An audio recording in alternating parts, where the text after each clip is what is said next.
So here's the thing. I, 37M, have always been there for my family, especially my niece.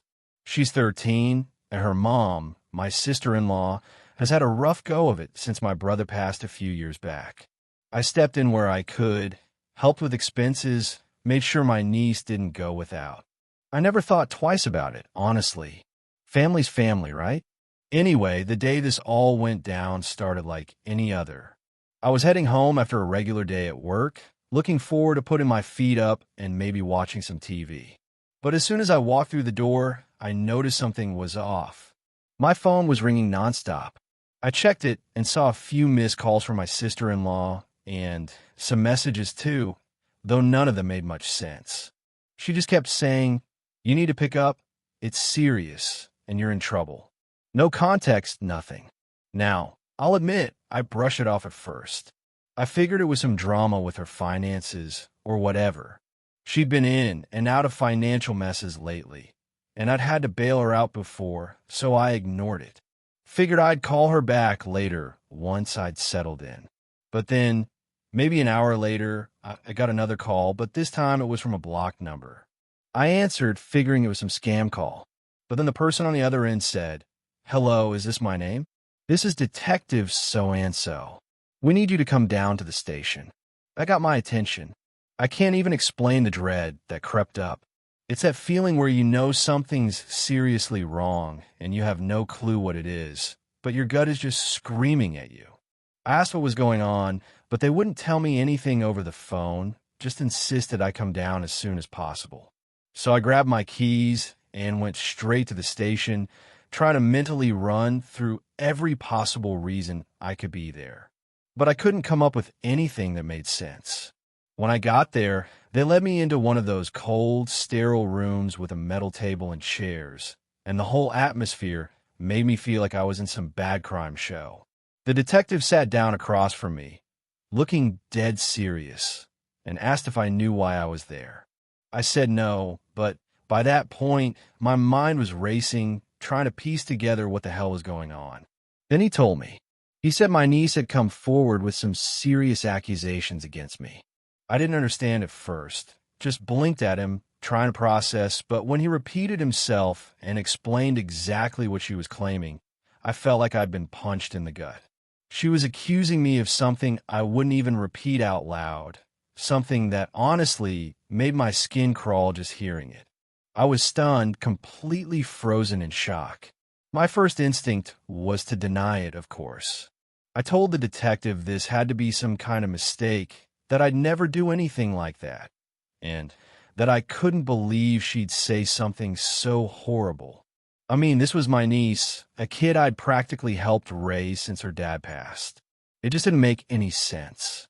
But here's the thing, the detective was looking at me like I was guilty right off the bat, like he'd already made up his mind. He said they'd already started an investigation, and that things weren't looking good for me. Apparently, they'd talked to her mother too, and she was fully supportive of her daughter. Hearing that stung, but it also confused the hell out of me. I mean, why would my sister-in-law just back this up? Where's all this even coming from? At that point, I was panicking. It's one thing to have someone make accusations behind your back, but to hear it from a detective while you're sitting there in an interrogation room, it's a whole other level of fear. He kept pressing, asking if I had anything to hide, if there was anything I wanted to come clean about. I was starting to feel like I was losing my mind, like this was all some sort of nightmare I couldn't wake up from. Eventually, he asked if they could search my house. He made it sound like I didn't have a choice, so I agreed. I mean, I had nothing to hide, and at that point, I just wanted to do whatever I could to prove my innocence. But the idea of them going through my home, combing through everything like I was some sort of criminal, made me sick. After hours of questioning and waiting around, they finally let me go, but they didn't really clear anything up. The detective just told me to stay available, and that they'd be following up soon. I left that station in a daze, my mind spinning with questions I didn't have answers to. How did things come to this? Why would my niece say something so awful? And what the hell was my sister-in-law thinking, backing her up like that? When I got home, the reality hit me like a ton of bricks. This accusation could ruin my life, my job, my relationships, everything I'd worked for. It could all go down the drain because of a lie. I paced around my house, replaying the day's events over and over, trying to find some kind of logic to it all. But I kept coming up blank. My niece and I had never had issues. In fact, I thought we were close. I'd spent countless hours helping her, looking out for her, being there when she needed someone. It just didn't add up. That night, I barely slept. Every time I closed my eyes, I saw the detective's face, heard my niece's accusation echoing in my head. The sheer unfairness of it all gnawed at me, and I kept swinging between anger and disbelief. How could family betray you like this? Why would someone I trusted do something so cruel? I kept thinking there had to be some explanation, some misunderstanding that could clear all this up. But deep down, a part of me was starting to fear the worst. My sister-in-law, her behavior, her willingness to back up this lie. Something about it felt too calculated, too purposeful. It wasn't just a misunderstanding or a mistake. It was starting to feel like an attack, a targeted attempt to ruin me. The next morning, I called in sick to work, too drained and distracted to even pretend I could get through a normal day. And as I sat there, staring blankly at my phone, I realized I had a choice to make. I could try to push through, pretend this was all going to blow over, or I could start fighting back, digging into why they were doing this, and exposing the truth. I didn't know what I'd uncover, but I was ready to find out. After that nightmare interrogation, I was left totally wrecked. I couldn't eat, couldn't sleep, couldn't focus on anything other than what my niece had said about me. I was trying to make sense of it all, but every thought just led to more frustration and confusion.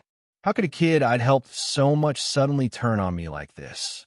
And why would my sister-in-law, my late brother's wife, back her up on something so out of line? The worst part was that the police hadn't just brushed it off after she'd said it. They were taking her seriously, investigating me as if I'd actually done what she claimed. The entire situation felt insane. I was just sitting there in my own home, my life now under a cloud of suspicion. Everything around me felt different, like my whole house was tainted somehow. And I couldn't shake the feeling that something darker was going on here, like there was some missing piece to all this I couldn't see. I couldn't shake the feeling that this wasn't just a kid saying something dumb. It felt planned, like there was a reason behind it. But what? Then out of nowhere, I got a call from the detective handling my case. He told me they needed to bring my niece in for another interview, this time without her mother present. That caught my attention. I didn't know why they'd separate them. But if the police were thinking something was fishy, that was a bit of a relief. It was like a tiny crack of hope that maybe this whole thing would get cleared up. I don't know what went on in that room during her second interview.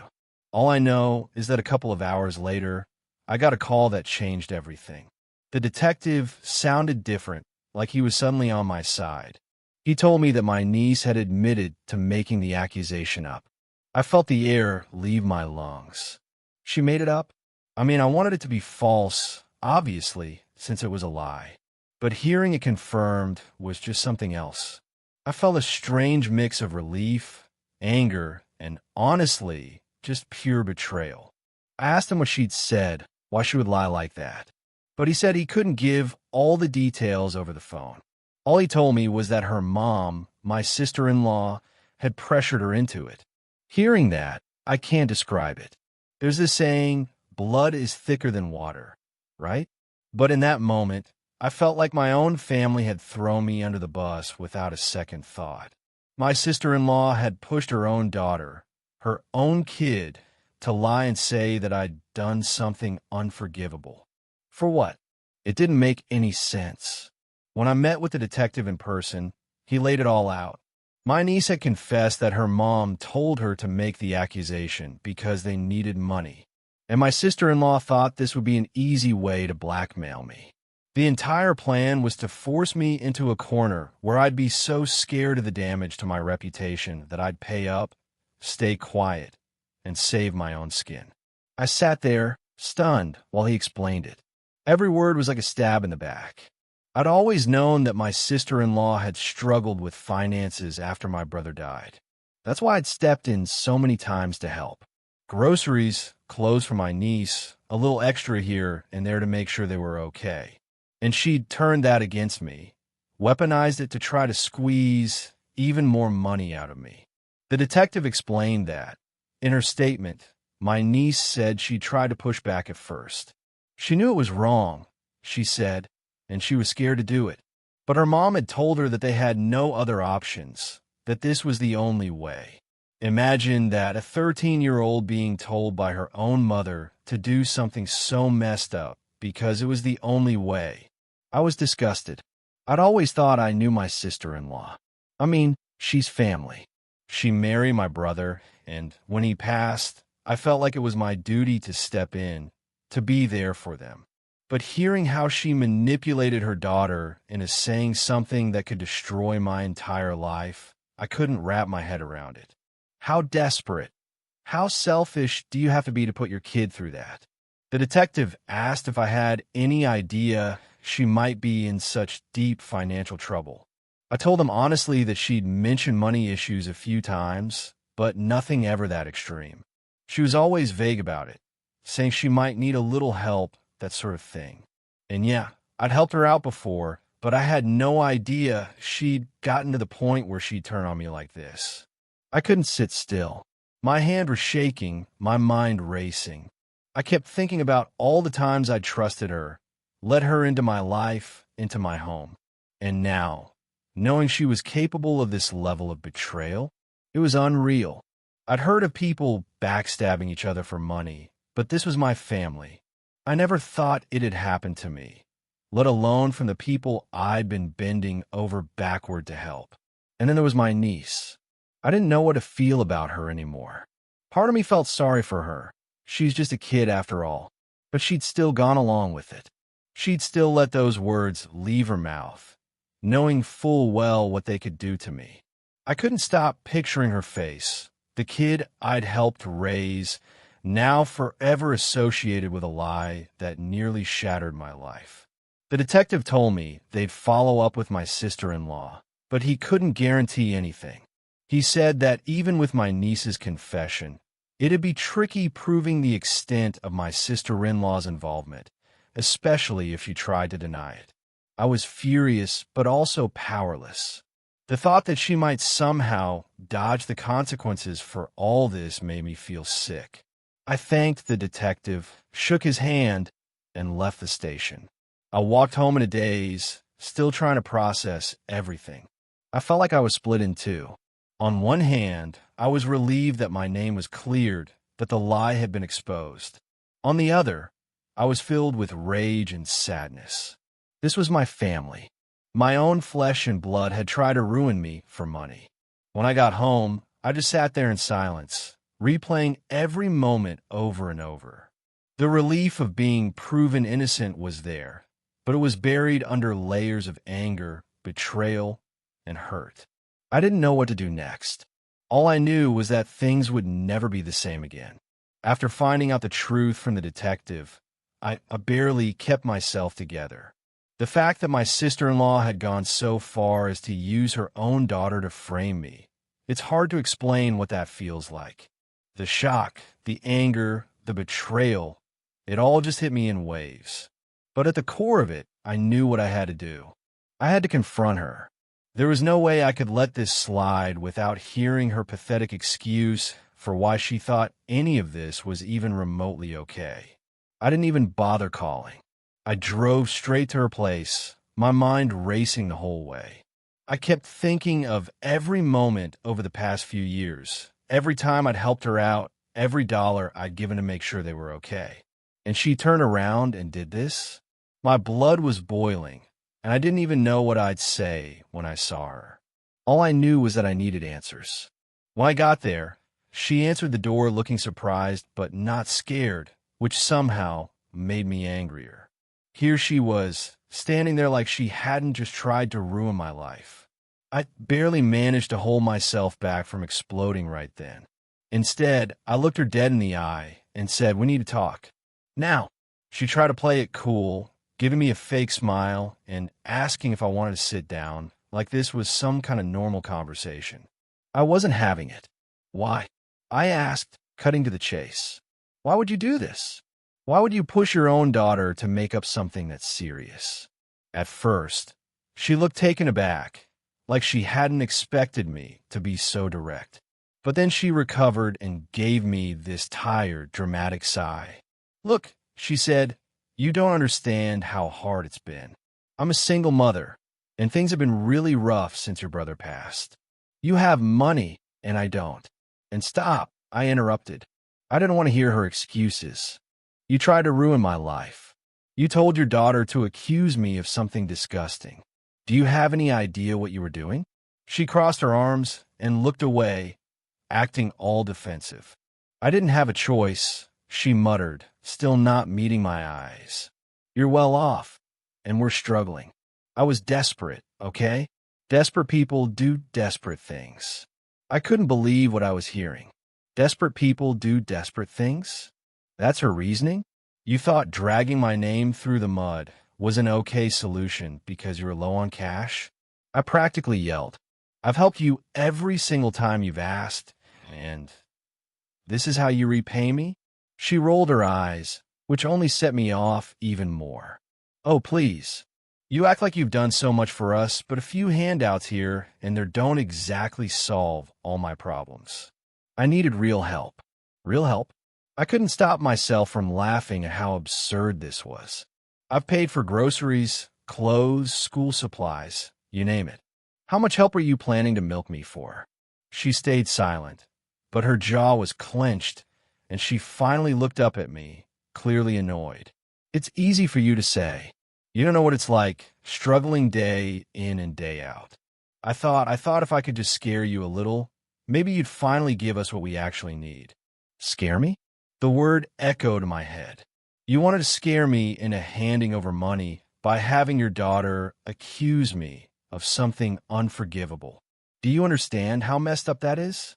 Or have you lost all sense of reality?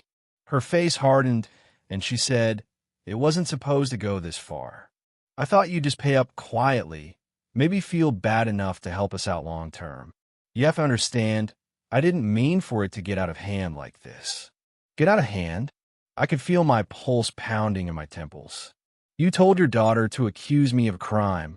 A crime. Did you even consider what this would do to me, or what it would do to her?" She looked away again, not saying anything. It was like she'd built up this wall around herself where nothing could get through. She had no remorse, no sense of the destruction she'd nearly caused. She just kept muttering about how tough her life was, as if that somehow justified everything. "I trusted you," I said, trying to keep my voice steady. "I trusted you, and I trusted her. I've tried to be there for you both ever since my brother passed, and you used that against me. You weaponized your own daughter to try to blackmail me. Do you even hear yourself?" She huffed, finally meeting my gaze with an indignant look. "Fine, maybe it was a little extreme, but like I said, desperate times call for desperate measures." I shook my head, feeling a mix of anger and disgust that I couldn't put into words. "There's a difference between being desperate and being cruel," I said, "and what you did was downright cruel. You tried to ruin my life for money, and you dragged your own kid into it." She didn't respond, just crossed her arms and stared at the floor like some petulant child who'd been scolded. I realized then that nothing I said was going to get through to her. She convinced herself that she was the victim, that her actions were somehow justified because she was struggling. "You know what?" I finally said, unable to hold back the bitterness. "We're done. Don't call me for money. Don't ask me for help. You're on your own from here on out." That seemed to snap her out of her sulk. She looked up, eyes wide, and started protesting. "But what about my daughter? She needs stability. She needs a mom who doesn't use her as a weapon." I shot back. "And you clearly aren't that. You've made it pretty clear that you're willing to use her as a pawn if it suits you. So no, I won't be there to clean up your mess." She tried to guilt-trip me after that, saying I was being too harsh, that my niece shouldn't suffer because of her mistakes. But I'd had enough. I told her I wasn't backing down, and I walked out. For the first time, I felt like I was actually breathing. The confrontation didn't give me any closure, though. If anything, I walked away feeling even more bitter. My sister-in-law had twisted things to make herself the victim, as if her struggles somehow justified everything she'd done. And the worst part was, she still didn't understand the damage she'd almost caused. I realized then that she didn't care about me or her daughter. She cared about getting what she wanted, no matter what it cost. When I got home, I felt drained. I thought confronting her would bring me some kind of peace, but all it did was make me realize how deeply she'd betrayed me. It was like a switch had flipped, and I finally saw her for who she really was, a manipulative, selfish person who would do anything to get her way. I didn't know what would happen next, but one thing was clear. I couldn't trust her ever again. After that confrontation, I felt completely drained. I thought finally calling her out and cutting her off would bring me some kind of closure, maybe even peace. But if anything, I felt even more rattled. It was like I'd spent the whole time talking to a wall. She had no remorse, no real understanding of what she'd done. The woman honestly thought she was the victim in all this. When I got home, I just sat in silence for a long time, replaying everything in my mind. I tried to brush it off, tell myself that I was free of her, that I didn't owe her anything anymore. But every time I thought of her twisted excuses, that lack of remorse in her eyes, something boiled up in me again. She'd almost ruined my life, using her own daughter to try to manipulate and extort me, and she acted like it was nothing, like I was the one being unreasonable for not handing over cash. That night, I barely slept. I kept thinking about the people I know, the people who might have heard about the accusations before they were cleared up. And even though the police had wrapped up the investigation with my name cleared, there was still this nagging feeling in the back of my mind that the damage was already done. People don't just forget things like that, even when the truth comes out. By morning, I knew what I had to do. I couldn't just let this go, not after what she tried to pull. It wasn't enough to cut her off and move on with my life. I had to hold her accountable. If she was willing to go this far once, who's to say she wouldn't try it again with someone else? And the worst part was, she'd dragged her own daughter into this mess. That kid deserved better than a mother who would teach her to lie and scheme to get what she wanted. I called the detective who'd handled my case, told him I wanted to press charges against her. He seemed a bit surprised at first, probably thinking that since the accusation had been proven false, I'd want to just move on. But when I told him everything she'd said during our confrontation, the blackmail, the manipulation, the way she'd pressured her daughter, he understood. He asked if I was sure. He warned me that pressing charges wouldn't be easy, that it would be a drawn-out process, and I'd probably have to relive a lot of what had happened. I knew that, and yet it scared me, knowing I'd be diving back into the mess I just barely crawled out of. But the more I thought about it, the more I realized I couldn't let fear keep me from doing the right thing. So I told him I was sure. Absolutely. This wasn't just for me. It was for my niece, too. That kid needed a wake-up call, something to show her that actions have consequences, even when you're being pressured by the person you trust most. And I hoped, maybe, it'd be a wake-up call for my sister-in-law as well, though honestly, I doubted she'd ever truly get it. The next few weeks were tense. The police had to go over everything again, take my statement in more detail, even ask me about past times I'd helped her financially. I had to drag up memories I try to forget, and it was tough, but I kept reminding myself why I was doing it. I had to make sure this didn't happen to anyone else. I had to protect myself and anyone else who might have been her next target. Then, finally, the day came. The police showed up at her door and arrested her. I'll be honest, I didn't think I'd feel anything but relief, but the reality of it hit harder than I expected. This was still my family. After all, my late brother's wife, my niece's mother, and now she was being taken away in handcuffs because of her own actions.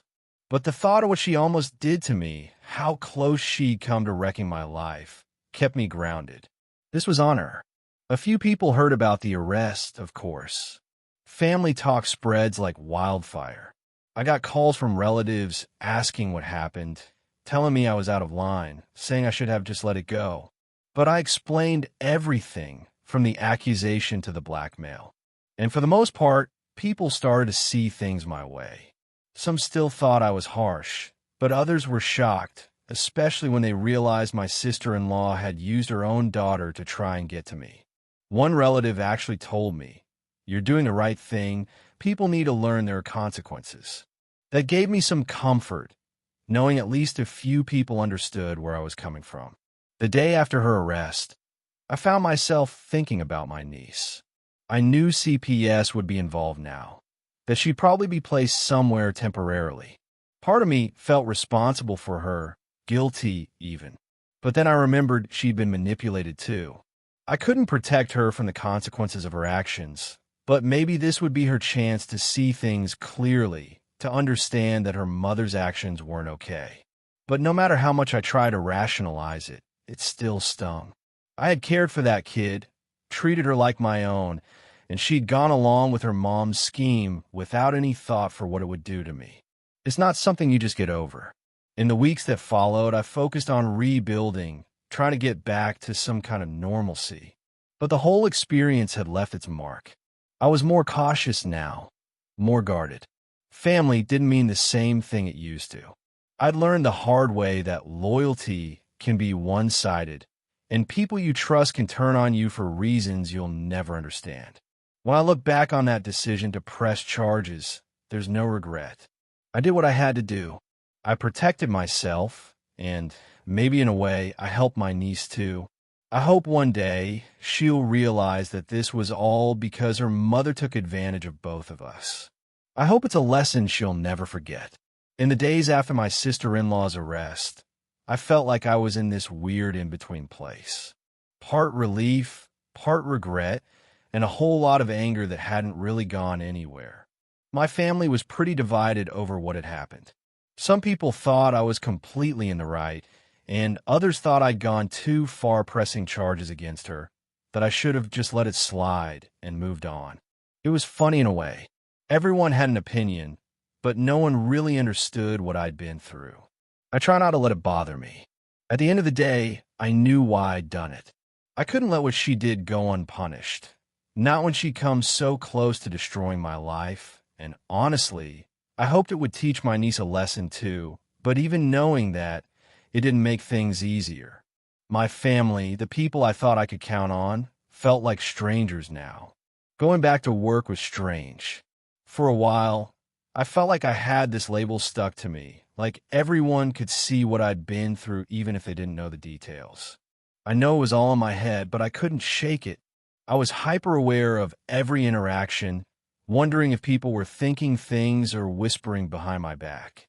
My boss and a few close friends knew what happened, and they were supportive, which helped, but it still felt like this heavy cloud was hanging over me. Every day, I'd replay everything in my mind, wondering if there was something I could have done differently. Could I have prevented this? Should I have been more cautious with my sister-in-law? Maybe not been so trusting? It's weird. Up until this mess, I'd always believed in being generous, especially with family. But now I couldn't help but question all of it. Had I been naive? Too willing to help? I'd always seen myself as a good guy, but I started to realize that sometimes being the good guy just makes you an easy target. About a week after the arrest, I got a call from a family friend who'd heard bits and pieces of what went down. She told me that my niece was staying in a temporary foster home, and I felt a pang of guilt I couldn't ignore. I knew she'd been manipulated, that her mom had put her in an impossible position, but that didn't erase the fact that she'd gone along with it. It's hard to look past that. Still, hearing that she was alone in a foster home hit me. No kid should have to go through that, even if they were part of something so messed up. Part of me wanted to reach out, to offer some kind of support. Maybe get in touch with her through CPS or see if there was a way I could check in. But every time I thought about it, I just felt this wall of anger go up again. I wasn't ready to forgive. Not yet. Maybe one day, but right then, the wounds were too fresh. And besides, I wasn't even sure what good it would do. She needed time to process everything, to understand the consequences of her actions, and I needed time to heal. Update. It had been a few months since everything had gone down with my sister-in-law, and for the first time in a while, I was beginning to feel like things were stabilizing. I put a lot of distance between myself and the whole mess, and while I still felt betrayed, I was getting better at managing it, at not letting it control my every thought. Life was finally starting to feel normal again, or at least as normal as it could after something like that. Then, one afternoon, I got a call from an unfamiliar number. I almost didn't pick up. I've been dodging random numbers for a while, figuring they were either telemarketers or family members trying to stir things up, but something about this one made me answer. The voice on the other end was calm, professional. "Hello, is this my name?" "Yeah," I replied, still a bit guarded. "Who's this?" "This is Sarah from Child Protective Services. We have your niece in our care and wanted to speak with you about a potential option." Hearing that, I felt a cold shock hit me, and I braced myself for whatever was coming next. She went on, explaining that my niece had been in temporary foster care since my sister-in-law's arrest. Apparently, they'd reached out to other family members, but either they hadn't met the criteria or weren't interested in taking her in. So, here they were, giving me a call to see if I would consider temporary custody. I don't know. I stammered, feeling a rush of emotions that I wasn't ready to face. "I'm not sure I'm the best option." Sarah was patient, letting me process everything. She explained that my niece's case was complicated, that she'd been through a lot with her mom, and that her environment hadn't exactly set her up for success. She sounded understanding, even sympathetic, like she knew how loaded this was for me. And maybe she did. She'd probably handled cases like this before. "Look," she said after a moment, "I'm not saying you have to decide right now. This is a difficult situation, and I understand there's been a lot of conflict. But as a family member, you'd have a chance to provide some stability for her, even if it's just temporary." I told her I'd think about it, and we agreed to talk again in a couple of days. When I hung up, I just sat there, staring at nothing, trying to wrap my head around it all. The idea of taking her in felt overwhelming. Part of me wanted to help her. She was just a kid, and she'd been through a mess of her own. But another part of me couldn't shake the hurt and betrayal of what she'd done, even if her mom had pressured her into it. The next couple of days were a whirlwind. I couldn't focus on work, couldn't really sleep either. The decision hung over me like a weight, making everything else feel insignificant. I kept going back and forth, trying to weigh the options. On one hand, she was still my niece. Despite everything that had happened, I'd watched her grow up. I remembered birthdays, holidays, the times I'd brought over gifts and groceries, knowing her mom was struggling to make ends meet. I cared about her as if she were my own daughter, and I couldn't deny that part of me still wanted to protect her, to make sure she had a shot at a decent life. I tried to convince myself that maybe, in the right environment, she'd have a chance to grow beyond what her mom had done. But on the other hand, I couldn't forget what she'd done. The accusation, the investigation, the sleepless nights, and constant anxiety. The feeling of being on trial in my own life.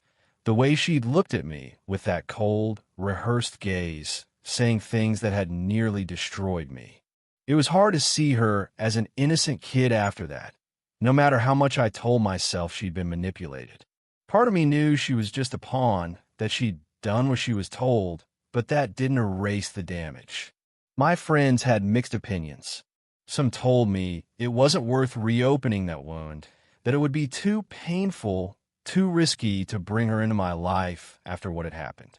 Others said maybe it was an opportunity to make a difference, that if I took her in, I could be the positive influence she needed to turn things around. But none of them knew what it felt like to have your whole life threatened by someone you thought you could trust. None of them had been through that level of betrayal. Finally, I agreed to meet with her.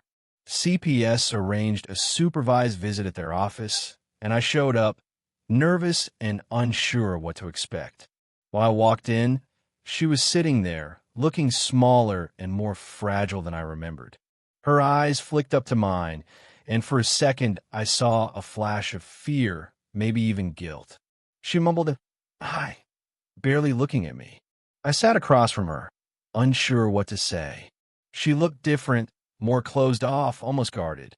It was like she'd built up walls around herself, walls I wasn't sure I could break through. But then I realized I was doing the same thing. I was sitting there, my guard up, every instinct telling me to protect myself. I cleared my throat, trying to start the conversation. "How are you holding up?" It was all I could think to say. She shrugged, not meeting my eyes. "It's okay, I guess." "Different." There was a pause, and then she added, barely a whisper, "I'm sorry." Hearing those words, I felt something tighten in my chest. I'd been waiting for an apology, hoping she'd own up to what had happened, but now that she'd said it, it felt hollow. Or maybe it was me that was hollow. I couldn't tell anymore. We sat there in silence, both of us awkward, unsure. When the visit ended, CPS asked if I'd come to a decision. I told them I needed a little more time, but on the drive home I realized I already knew my answer. I wanted to help her, I really did, but I also knew that having her in my life under my roof would be a constant reminder of everything I'd been through. I'd always wonder if I could trust her, if she was really sorry for just doing what she thought I wanted to hear, and that's no way to build a home. So a few days later, I called Sarah back and told her my decision. I wouldn't be taking her in. It wasn't an easy choice, and it definitely wasn't the one I'd imagined I'd ever have to make. But after everything, I needed to protect myself too. I hoped, maybe, that she'd find a place where she could learn from what had happened, where she could start fresh without the weight of her mom's mistakes hanging over her. It's hard to say goodbye to family, but sometimes you have to let go to move forward.